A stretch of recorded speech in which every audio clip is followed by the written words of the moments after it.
Nú eru graskerin öll komin til, búin að þroskast og orðin alveg að fótboltum.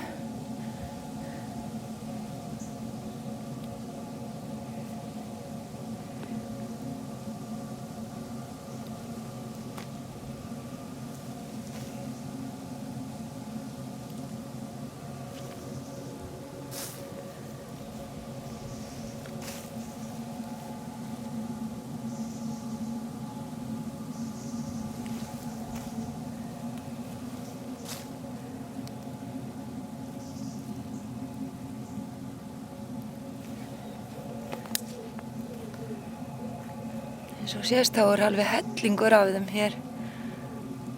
Og þau verða notuð á hrekkjavökunni.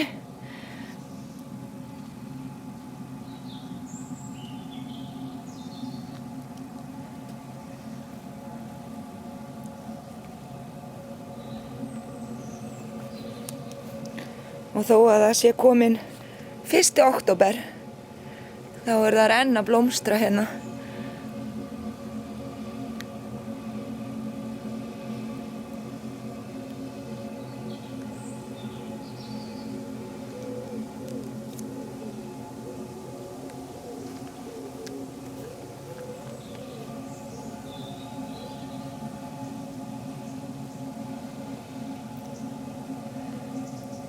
Laufblöðin eru svona rosalega stór.